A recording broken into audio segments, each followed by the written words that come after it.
YouTube family, good morning. Rohit happy બ્લોગમાં તમારા બધાનું સ્વાગત છે. અને આજે તો આપણે સવારમાં આવી જાય છીએ કચ્છના કચ્છી, જ્યાં એમના ડંગે આવી જાય છે. જો તમે મારી પાછળ છે એ ઊંટ છે.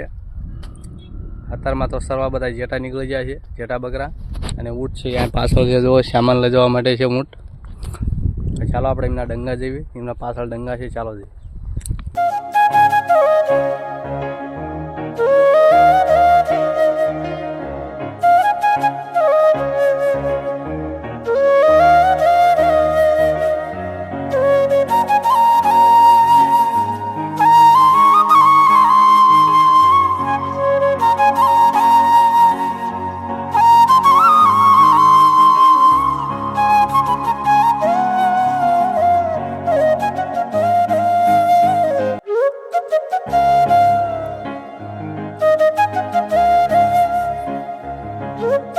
તો મિત્રો, કાલે તો તમને ઘેટા બકરા દેખાડ્યા તમે, પણ આજે તો આપણે ખાસ કરીને ઊંટ જોવા માટે આવ્યા છીએ ડંગે.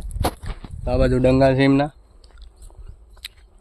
અને આ બાજુ છે એ ઊંટ છે. તો ઊંટ તો મેં જાજા ટાઈમ પહેલાં જોયા હતા, એટલા બધા મેં જોયા નહોતા, પણ આજે ઠેઠ કાંઈથી હું જોઉં છું ઊંટ જોયા. એવડા મોટા મોટા છે, એકદમ ડાયનાસોર ગણે, જીરાફ ગણે. 3 ઊંટ છે આખામાં.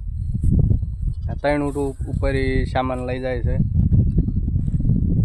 ઠેઠ કચ્છથી ઠેઠ આવે છે, ઠેઠ અહીંયા બધે ઘેટા બકરા સારવા માટે, એમનો સમય ગુજારવા માટે. તો અત્યારમાં તો ઘેટા છે ને એ નીકળી જાય છે સરવા માટે.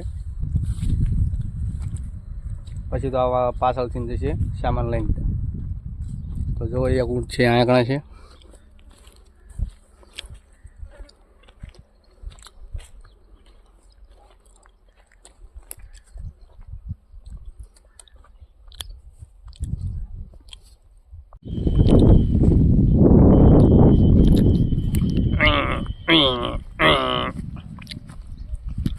ઊંટ કેવી રીતે બોલે એ તો મને ખબર નથી.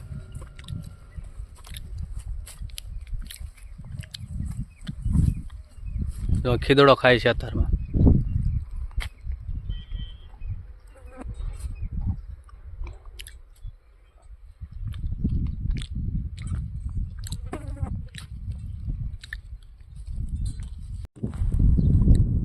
તો મિત્રો, આજનો બ્લોગ તમને થોડોક સારો લાગ્યો ને તો જ લાઈક સબસ્ક્રાઈબ કરજો, નહીં તો ના કરતા. તો મળે આપણે આપણા ઇન્ટરેસ્ટિંગ બ્લોગ તમારે જોવા હોય તો અમારી ચેનલને સબસ્ક્રાઈબ જરૂરથી કરીને રાખજો. તો મળે આપણે કાલના બ્લોગમાં. ત્યાર સુધી જય શ્રી કૃષ્ણ.